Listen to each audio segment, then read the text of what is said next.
Before you get your root chakra all out of alignment because of my hat, just allow me to say, to me, it's a purple hat to go with my purple vest. I cannot name one single person on the Vikings today. I have no idea, really don't. For me, football died when Tom Brady retired. So, whatever. Hey, I'm Dr. Patty Barch. I'm a traditional naturopath, founder and owner of Naturally Unbridled Wellness and naturallyunbridled.com, where we focus on wellness solutions, not disease management. This is Down the Ridge with Dr. Patty. This is not medical advice. It's for entertainment purposes only. Nothing I say is true. Don't listen to me. Oh, let me put that screen up in the back. That might help a little bit. So the topic for today is Candida. Candida yeast. So let's do a little bit of background information on Candida. So Candida is a yeast that lives in the body. We're supposed to have some as part of our microbiome. Microbiome is just the term for all of, this guy is crazy behind me. Microbiome is the term for the collective of microorganisms that live in the body.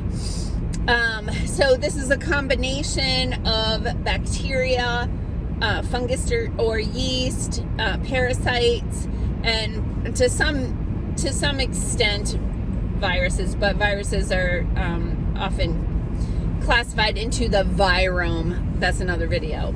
So anyway, we're supposed to have some level of Candida. And what can happen is we get something that people will call a yeast infection, but it's technically not an infection because you're supposed to have some. It's an overgrowth. Sorry, I have like a hair stuck in my eyelashes. So you end up with Candida overgrowth. And I'm just going to pull over here and let this guy go by, because I like to drive slow. Go around, dummy. There you go. Yeah, you monster. No, go the other way. Whatever. He did. I tried to be helpful. Anyway. So a yeast infection is a misnomer. It's yeast overgrowth. So most people are familiar with vaginal yeast infection, right? That's the one I think people are most familiar with. And then second to that would be oral thrush, which is Candida overgrowth in the mouth. Also known, by the way, as candidiasis. But a lot of people don't realize that athlete's foot, jock itch, and the rashes that you get in your creases, right under the breast, in a fat roll, anything that is a warm, moist environment provides good conditions for yeast to grow. So yeast are also used, of course, in making bread. And when you look at bread, you'll see there are bubbles in the bread. And that's because yeast are fermenters. And the only thing they eat is sugars. And what they do is they digest those sugars, and the byproducts, or the yeast poop, is composed of basically two things. Carbon dioxide, so that's the bubbles, right? It's the bubbles that you see in beer. It's the nooks and crannies in your English muffin, right? That's the carbon dioxide byproduct of the breakdown of the carbohydrates. And then the other byproduct of the fermentation process, of course, is alcohol. So, and this, of course, is how beer and wine are made. But here's part of the problem. When you have systemic, meaning whole body, Candida overgrowth, you end up with a variety of symptoms. There are actually hundreds of symptoms associated with Candida overgrowth, including anxiety and depression, but certainly rashes, gas and bloating,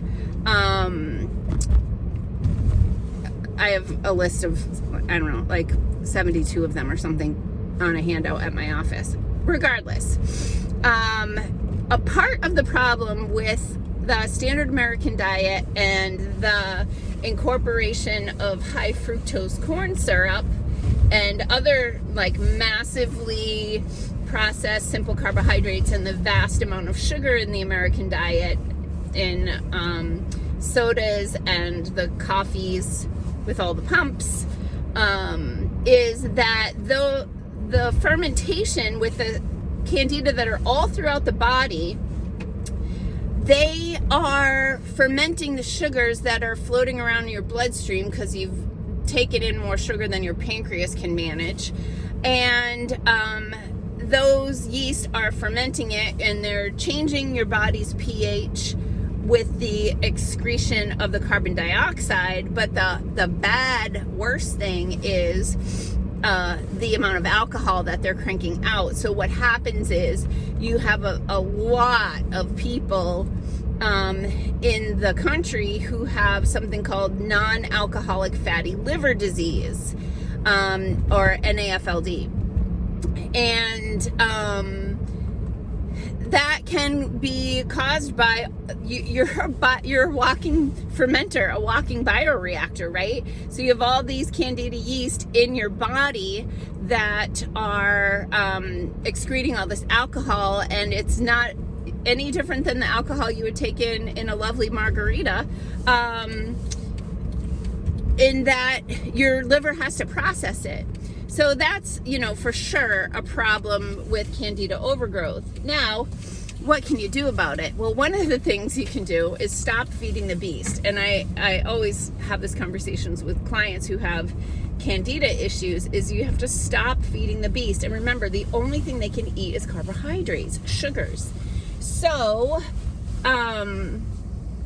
get off the sugar. Now, I'll tell you that the people who have candida overgrowth, systemic candida overgrowth, are often addicted to sugar, but it's not just them. It's not just their brain that's addicted to sugar. It's the yeast, it's the microbes, it's the microbiome has morphed into a colony of microbes that utilize sugar, simple sugar, carbohydrates as their primary source of food.